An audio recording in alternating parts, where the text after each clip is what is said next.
Coucou à toi dans l'épisode 2 de notre voyage en Malaisie et à Singapour. Dans l'épisode précédent, on avait découvert ensemble la capitale malaisienne Kuala Lumpur. Aujourd'hui, je t'emmène découvrir les Cameron Highlands ainsi que l'île de Penang. Direction les Cameron Highlands pour de la verdure et de la fraîcheur. Pour s'y rendre, on s'est dirigé au terminal Bersepadu Selatan, excentré du centre-ville de Kuala Lumpur. Il est très grand et je te conseille d'arriver en avance pour avoir le temps de trouver ton bus. Tu peux également acheter tes billets en ligne. Donc là, on est sur une aire d'autoroute. On a pris des fruits, donc de la mangue et de la pastèque. On a encore 3 heures pour arriver au Cameron Highlands. Pour se loger au Cameron Highlands, tu vas avoir deux options. La première, c'est la ville de Tanah qui accueille plutôt des touristes occidentaux, donc tu vas trouver plein de restos, de cafés et des excursions organisées. La deuxième, c'est la ville de Brinchang qui est prisée par les touristes locaux et chinois. Donc nous, on a logé ici et c'était un énorme regret. Impossible de se déplacer parce qu'ici, tout le monde est véhiculé. Donc pas de bus. Pour trouver un taxi, on attendait vraiment des heures. Donc si jamais tu en trouves un, négocie pour qu'il t'accompagne tous les jours. Même si ça te revient cher, ça te fera gagner du temps. On se retrouve au Cameron Highlands et plus précisément au Cameron Valley Tea. Donc là, on est dans la première. Ce que tu peux faire, c'est soit te promener comme ce qu'on va faire. Tu payes 4 ringgit par personne et tu peux le faire à pied. Sinon, tu as des petites voiturettes qui peuvent t'emmener te promener. Je t'avoue que je suis malade aujourd'hui, donc j'aurais aimé te faire une vidéo avec plus de dynamisme. Mais c'est pas grave, j'espère que tu vas kiffer. Comme son nom l'indique, les Cameron Highlands sont un plateau montagnard à 1400 mètres d'altitude. La température y est fraîche et ça fait vraiment du bien. Elles sont réputées pour leur plantation de thé et leur ferme de production de fraises. C'est vraiment magnifique, c'est un truc de ouf. J'étais vraiment super malade, du coup j'avais vraiment de la fièvre, des nausées, donc j'étais au bout de ma vie. Là j'essayais de faire bonne figure entre guillemets. Mais du coup on a juste fait les plantations de thé des Cameron Valley Tea House 1 et 2 et la Boaty Plantation où t'as un resto, une boutique et t'as même un musée gratuit. Du coup, le bilan, il est assez mitigé. Alors certes, c'est magnifique les Cameron Highlands, mais le vrai bémol pour moi, c'est les déplacements. Chaque trajet nous prenait des heures entre la recherche de taxi et les embouteillages. La solution, ce serait une excursion organisée ou une voiture. On est resté un peu moins de 48 heures et c'était suffisant selon moi. On quitte les montagnes, direction une nouvelle destination. Là, on va direction Penang. Je suis toujours un peu malade, mais ça va déjà beaucoup mieux. Du coup, on a pris un bus, on en a pour 5 heures normalement, peut-être un peu plus, on sait pas. J'ai trop hâte, il va faire beau et ça va être une nouvelle aventure. Je suis refaite, j'ai trouvé de l'eau gazeuse, première depuis qu'on est arrivé. On se retrouve sur l'île de Penang et plus précisément à Georgetown, classée au patrimoine mondial de l'UNESCO. J'aime beaucoup cette ville, c'est un gros coup de cœur, t'as 1000 trucs à faire. On est dans le centre-ville et dans une petite rue, donc je crois que c'est Armenian Street qui est très populaire ici où tu vas retrouver quelques street art. Donc revenons à ce que je disais, c'est un vrai coup de cœur pour moi. Pour plusieurs raisons. Donc déjà c'est la multiculturalité, j'ai toujours du mal avec ce mot-là. Tu vas retrouver une forte influence chinoise avec l'immigration qu'il y a eu au XVe siècle.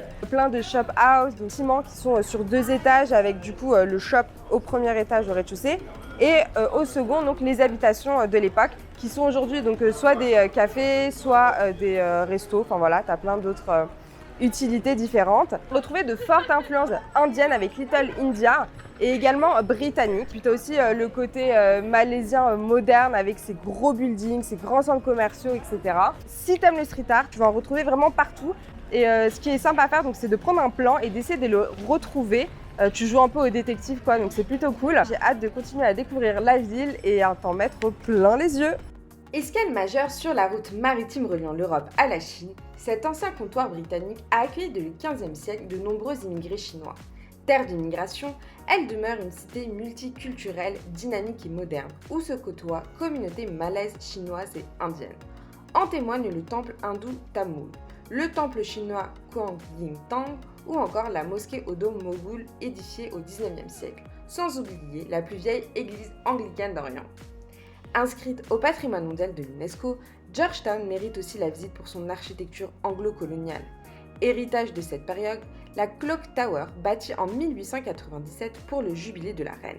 Le fort Cornwallis à l'extrémité nord de Beach Street, le City Hall ou encore la Cour suprême. Tu l'auras compris, c'est une ville riche en diversité culturelle, en histoire et elle est vraiment agréable à explorer. Un peu de vent, ça fait du bien. On a loué des scouts électriques à 20 ringgit.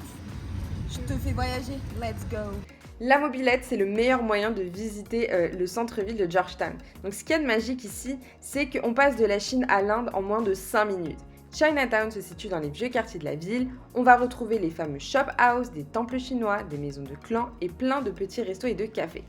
À quelques mètres, on retrouve Little India. Donc historiquement, les marchands et paysans indiens ont été encouragés par les Britanniques à s'installer ici. C'est ainsi qu'au début du 19e siècle, on a vu la création de Little India, où tu retrouves une ambiance chaleureuse et festive. C'est ce que je te disais, t'as de la musique partout dans Little India. Là, il y a plein de trucs, street art partout. Wow. Georgetown est une galerie à ciel ouvert.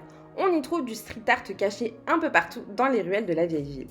Coup de cœur pour les 52 caricatures en fer forgé représentant des scènes de vie ou de faits historiques du pays de façon humoristique. Elles ont été réalisées par le groupe artistique Sculpture at Work à la suite d'un concours organisé par l'État de Penang en 2009, avec comme concept Voix du peuple. Second coup de cœur pour les séries murales d'Ernest Zakharievic appelées Mirrors Georgetown. Réalisées en 2012, j'ai beaucoup aimé ces peintures colorées qui intègrent des objets urbains et qui nous laissent nous approprier l'œuvre. Tu l'auras compris, Georgetown, c'est aussi une expérience créative à retrouver grâce à une carte interactive sur Internet.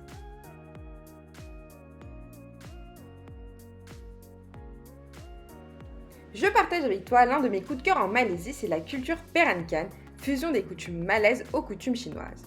Avec Singapour et Malacca, Penang est l'un des piliers de cette culture unique que l'on nomme également Baba Nyonya. Baba qui signifie en chinois père et désigne les hommes et Nyonya qui vient du portugais et désigne les femmes. Au XVIe siècle, c'est ainsi qu'on appelle les enfants issus du mariage d'une Malaisienne à un colon chinois de la première vague d'immigration. Somptueuse et luxueuse, Penang Peranakan Mansion te fait découvrir cette culture riche et haute en couleurs qui vit encore aujourd'hui. Le bracelet au pied qui veut dire que la femme est mariée, donc c'est des bracelets en or. Et la broche que porte ce jeune marié également qui montre de quelle famille il appartient. Ici, tu vas avoir le capitaine, c'est comme ça qu'on appelle. C'est la première personne de cette dynastie. Et ici, tu vas avoir sa femme donc, qui habitait en Chine, la femme qu'il a épousée en Malaisie. Et ce qui est intéressant, c'est que c'est un homme du coup chinois qui n'avait aucun moyen en Chine et qui est venu en Malaisie pour essayer de faire fortune et c'est ce qu'il a réussi à faire. Il s'est marié, je crois, 3 ou 4 fois et aujourd'hui, il y a 5 générations depuis et c'est vraiment un endroit magnifique à visiter.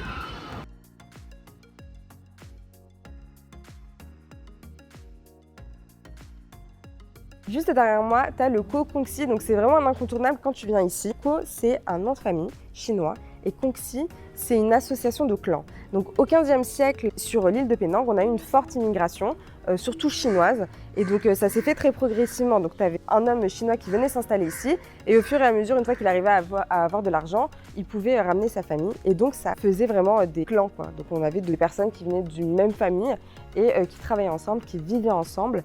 Et on en a aujourd'hui encore, que tu peux visiter, il y en a à peu près 5. Que tu peux visiter, je ne sais pas si tu peux visiter les 5, mais en tout cas, il y en a encore 5 qui existent. Celui-ci, c'est celui qui est, je pense, le plus important à visiter. Donc derrière moi, tu vas avoir le temple de la famille. Aujourd'hui, tu as quelques habitations qui sont en location, donc pour de l'hôtellerie, etc. Et qui appartenaient du coup à des membres de la famille. Ce qui est intéressant ici, c'est que tu vas également avoir un musée juste en dessous et qui va pouvoir t'informer sur ce que devient du coup la descendance. Et c'est hyper intéressant de voir qu'il y en a qui sont à l'autre bout du monde ou qui sont encore là aujourd'hui. Ça te permet vraiment d'imaginer ce qui se passait à l'époque. C'est un lieu très riche, aussi bien architecturalement qu'historiquement. Donc là, c'est l'opéra familial. Ce qu'il faut savoir, c'est que juste après la création du temple, quelques années plus tard, mais vraiment juste après, il y a eu un incendie et il a été du coup dit que c'était une punition des dieux pour leur manque de quoi déjà ? Pour leur manque d'humidité. On découvre ensemble les clans Jeti, qui sont des villages flottants chinois datant du 19e siècle. À l'époque, ces quartiers ont accueilli les immigrés qui, pour s'entraider, se sont réunis par clans composés de familles de pêcheurs, menant parfois à de gros conflits. Plusieurs de ces mini-quartiers, sur pilotis, sont encore aujourd'hui habités par les descendants de ces différents clans. Le Chut Jeti est sûrement le plus touristique. Sa ruelle principale est bordée d'échoppes à souvenirs, de marchands de glace et d'autres spécialités au durian. C'est réellement un incontournable à Penang. C'est le moment que tu préfères dans mes vidéos, la partie food et dégustation. Comme tu le sais, en Malaisie, la nourriture elle est très diversifiée. Et à Georgetown, elle est délicieuse et elle est renommée plus qu'ailleurs en Malaisie. Donc si tu veux tester une super street food, tu vas voir la Chulia Street qui est réputée pour son chai ko tu. Donc c'est la version malaise du pad thai, je l'ai sûrement très mal prononcé d'ailleurs, que j'ai testé qui était très très bon. Sinon, tu vas avoir d'autres spécialités un peu plus épicées, plus diversifiées. Mais comme j'étais encore malade, j'ai pas trop pu manger grand chose. T'as également pas mal de pâtisseries. Et bon, comme d'habitude, moi j'adore les glaces. Et j'ai goûté une glace au taro qui était incroyable. La glace taro. Super bon. Hyper original. C'est un peu le goût de la noix de coco. C'est sucré, c'est fruité, j'aime beaucoup. On va goûter des buns, des spinaches et cranberries. On a acheté ça chez Ming. Alors attends, chez Ming Xiang Thai Medicine Tea. Non, je suis pas sûre. Bref, en tout cas, c'était juste ici. Je pensais qu'il y allait avoir de la crème et tout, et pas du tout. C'est vraiment une brioche quoi. Il y a des petits morceaux de cranberry. Sinon, brioche normale. On s'éloigne de Georgetown pour découvrir les secrets de l'île de Penang. On commence par les 2 temples bouddhistes à découvrir. Le premier, c'est le temple thaïlandais du Bouddha incliné. Avec ses dragons en mosaïque de verre étincelant, il est célèbre pour son Bouddha couché de 33 mètres de long, qui représente Bouddha sur son lit de mort, ayant atteint l'état de paix et du détachement du monde. Juste en face, le temple bouddhiste birman d'Ami Karama, dans lequel on trouve une multitude de statues et de peintures évoquant l'histoire du bouddhisme. On continue la découverte de temples de l'île de Penang avec un lieu impressionnant. On a appris lors d'une des visites qu'on a effectuées à Georgetown que pour les Chinois, la tortue était le symbole de la longue vie. Et ici, tu vois, tu as plein de tortues. Quand je vois des tortues, ça me rappelle beaucoup mes grands-parents. À Oran, à chaque fois qu'on allait en vacances, il y avait plusieurs tortues à la maison. Je t'invite à découvrir le temple Kekloksi qui se trouve à environ 45 minutes de Georgetown. Il est l'un des plus grands lieux de culte bouddhiste d'Asie du Sud-Est. Sa construction en 1891 sur les collines a demandé 37 ans. Il s'étend sur plus de 12 hectares et se compose de nombreux édifices assez différents les uns des autres. Ici, tu vas avoir la Wishing Ribbon. Donc tu vas pouvoir en choisir et en fonction de la couleur, tu vas pouvoir souhaiter quelque chose. Tu vas pouvoir l'accrocher ici. C'est très joli et surtout c'est très symbolique. On est en direct du temple Kekloksi. Il est réputé pour son immensité. C'est l'un des plus grands, voire le plus grand d'Asie du Sud-Est. Il a été achevé en 1890 et l'initiateur, donc c'est un moine chinois. On va avoir plusieurs inspirations. Donc juste derrière moi, on trouvait donc une inspiration chinoise, thaïlandaise et tout au bout birmane. C'est un temple qui est immense. Je t'ai filmé, hein, tu vas bien pouvoir le voir. Ici, regarde, je vais te montrer les croyants normalement, parce qu'après il y a des touristes qui le font, mais je sais pas si c'est autorisé. Moi, je pense que c'est pour les croyants quand même. Ils peuvent sonner la cloche. J'ai constaté que les gens le faisaient 3 fois. Pour accéder au sommet de la pagode, je crois que c'est comme ça, c'est juste ici. Et sinon, après tout autour, tu vas avoir des grands temples. On reprend le funiculaire pour découvrir la statue de Guan Yin, la déesse de la miséricorde.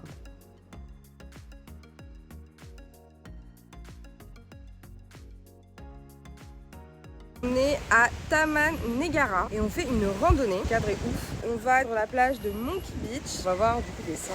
Il y a également pas mal d'activités.